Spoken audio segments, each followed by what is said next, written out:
प्रधानमंत्री पद पर नरेंद्र मोदी के 9 साल लिए कई अहम फैसले। पीएम मोदी ने अपने फैसलों से देश दुनिया को किया हैरान। 26 मई 2014 को नरेंद्र दामोदर दास मोदी ने पहली बार प्रधानमंत्री के तौर पर शपथ ली थी। इसके बाद 2019 में वे दोबारा प्रधानमंत्री बने। बीते 9 साल में प्रधानमंत्री नरेंद्र मोदी ने कई ऐसे फैसले लिए जिनसे हर किसी को हैरान कर दिया। कई बार तो ऐसा हुआ कि पूरी दुनिया पीएम मोदी के फैसलों को देखकर दंग रह गई। आज केंद्र में भाजपा और प्रधानमंत्री पद पर नरेंद्र मोदी के 9 साल पूरे हो रहे हैं। 72 साल के नरेंद्र दामोदर दास मोदी का जन्म 17 सितंबर 1950 को गुजरात के मेहसाणा जिले के वडनगर में हुआ था। नरेंद्र मोदी 13 साल तक गुजरात के मुख्यमंत्री रहे और पिछले 9 साल से देश के प्रधानमंत्री हैं। 2014 में लोकसभा चुनाव में भारतीय जनता पार्टी की ऐतिहासिक जीत हुई और नरेंद्र मोदी को देश का 15वां प्रधानमंत्री चुन लिया गया। प्रधानमंत्री नरेंद्र मोदी के बारे में कहा जाता है कि वह अपने फैसलों से हर किसी को चौंका देते हैं। भाजपा ने 282 सीटें जीती थी। 1984 के आम चुनावों में कांग्रेस ने 414 सीटें जीती थी। उसके बाद 2019 में लोकसभा चुनाव में भाजपा ने 303 सीटें जीती थी, जो कि किसी एक पार्टी द्वारा जीती गई दूसरी ज्यादा सीटें थीं। मोदी जब पहली बार पीएम बने थे तब देश के 7 राज्यों में भाजपा की सरकार थी। गुजरात, राजस्थान, मध्य प्रदेश, छत्तीसगढ़, गोवा में भाजपा के मुख्यमंत्री थे, जबकि पंजाब में शिरोमणि अकाली दल और आंध्र प्रदेश में टीडीपी के साथ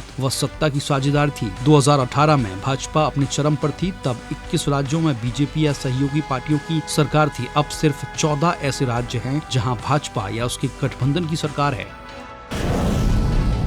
नोटबंदी का फैसला लेकर उन्होंने पूरी दुनिया को चौंका दिया। प्रधानमंत्री नरेंद्र मोदी ने 8 नवंबर 2016 की रात 8 बजे 500 और 1000 रुपए के नोटों को बंद करने का ऐलान कर दिया। प्रधानमंत्री के इस फैसले की चर्चा पूरी दुनिया में हुई। नोटबंदी के ऐलान के साथ ही एक झटके में 85% करेंसी कागज में बदल गई। बैंकों में 500 और 1000 रुपए के पुराने नोट जमा हो सकते थे। सरकार ने 500 और 2000 के नए नोट जारी किए। इन्हें हासिल करने के लिए पूरे देश लाइन में लग गया। नोटबंदी के 21 महीने बाद रिजर्व बैंक की रिपोर्ट आई कि नोटबंदी के दौरान रिजर्व बैंक में 500 और 1000 के जो नोट जमा हुए उनकी कुल कीमत 15.31 लाख करोड़ रुपए थी। नोटबंदी के वक्त देश में कुल 15.41 लाख करोड़ मूल्य के 500 और 1000 के नोट चल रहे थे। यानी रिजर्व बैंक के पास 99.3% पैसा वापस आ गया। हाल ही में एक बार फिर से काले धन पर पीएम मोदी ने बड़ा प्रहार किया है। इस बार 2000 रुपए के नोटों को चलन से बाहर करने का ऐलान कर दिया गया है।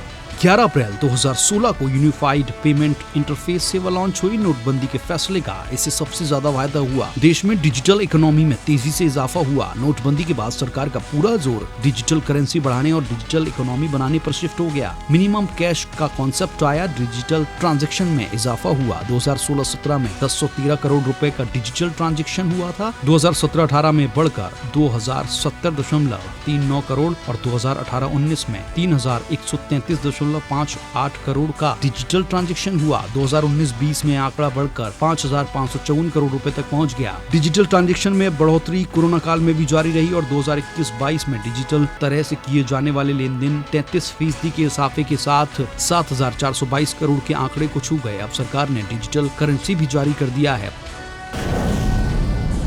अब बात सर्जिकल स्ट्राइक, एयर स्ट्राइक की। 18 सितंबर 2016 को जम्मू कश्मीर के उड़ी सेक्टर में आतंकवादियों ने हमला किया। इसमें 19 जवान शहीद हो गए थे। 14 फरवरी 2019 को पुलवामा आतंकी हमले में सीआरपीएफ के 40 जवानों की जान गई। दोनों हमलों के बाद भारत ने दुश्मन की सीमा के पार जाकर उसे सबक सिखाया। उड़ी आतंकी हमले के 10 दिन बाद 28 सितंबर 2016 को भारतीय सेना ने पाकिस्तान के कब्जे वाले कश्मीर में घुसकर आतंकी ठिकानों को तबाह किया। पुलवामा हमले के 12 दिन बाद 26 फरवरी 2019 को भारतीय वायुसेना के मिराज और सुखोई विमानों ने पाकिस्तान की सीमा में घुसकर एयर स्ट्राइक को अंजाम दिया। सरकार की इस कार्रवाई के बाद पहली बार ऐसा हुआ जब युद्ध की स्थिति नहीं होते हुए भी आतंकी घटनाओं का जवाब देने के लिए भारत ने अंतर्राष्ट्रीय सीमा के पार जाकर आतंकियों को सबक सिखाया। सर्जिकल स्ट्राइक से भारत के आतंकवाद से लड़ने को लेकर दुनिया का नजरिया बदला। वहीं एयर स्ट्राइक से एक बार फिर आतंकवाद के खिलाफ मोदी सरकार में भी मोदी सरकार को बहुत फायदा हुआ और वो फिर सत्ता में लौटी।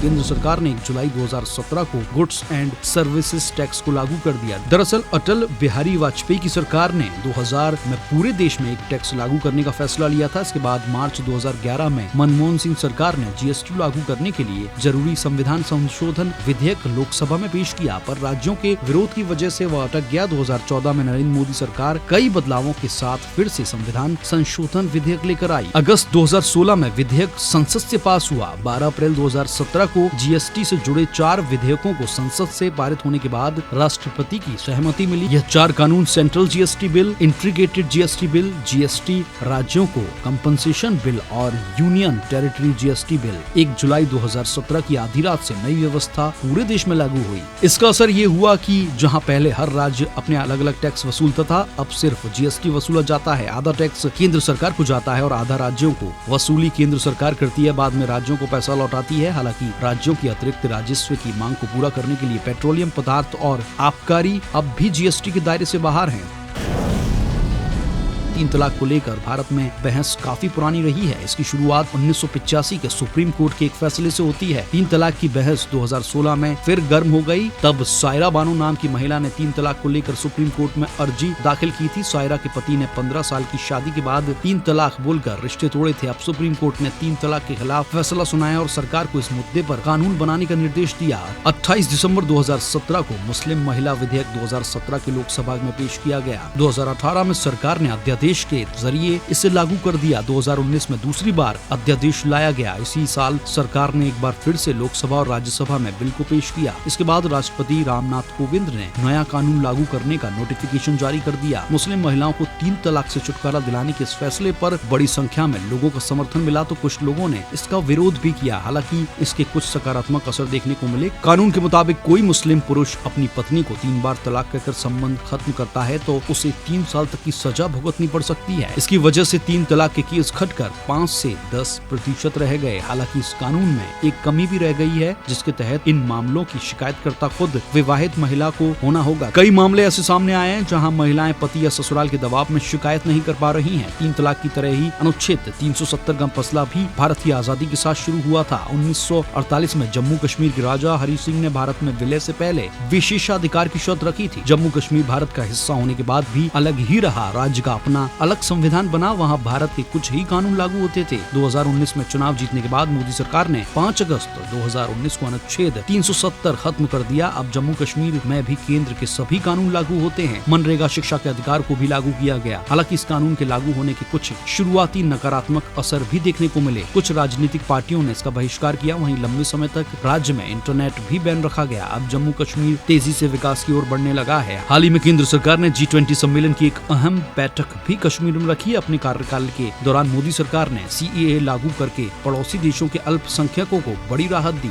दरअसल पड़ोसी देशों में प्रताड़ित हिंदू, सिख, बौद्ध और जैन अल्पसंख्यकों का मसला काफी लंबे समय से भारत में उठता रहा है। पहले इन देशों में प्रताड़ना का शिकार हुए अल्पसंख्यक शरणार्थियों को भारत में नागरिकता लेने के लिए 11 साल बिताने पड़ते थे। इससे पहले उन्हें देश में बुनियादी सुविधाएं तक नहीं मिलती थी। इसे आसान बनाने के लिए जनवरी 2019 में इससे जुड़ा बिल लोकसभा में पारित किया गया। राज्यसभा में पास होने से पहले 16वीं लोकसभा का कार्यकाल समाप्त हो गया। लोकसभा भंग होने के साथ ही यह बिल भी रद्द हो गया। 17वीं लोकसभा के गठन के बाद मोदी सरकार ने नए सिरे से इस बिल को पेश किया। 10 दिसंबर 2019 को ये बिल लोकसभा और 11 दिसंबर 2019 को राज्यसभा में पास हो गया। 10 जनवरी 2020 को इसे लागू कर दिया गया। अब कई साल तक शरणार्थी के तौर पर भारत में रहने वाले लोगों के लिए भारतीय नागरिकता पाने की राह आसान हुई। हालांकि सरकार नियम बनाने में नाकाम रही, लेकिन केंद्रीय गृह मंत्री अमित शाह का कहना था कि वो कोरोना महामारी के खत्म होने के बाद इस कानून को तत्काल प्रभाव से नियम सहित लागू कराएंगे। CAA कानून के संसद में पारित होने से लेकर अब तक सरकार को सदन में विपक्ष ने तो सड़कों पर मुस्लिम समुदाय का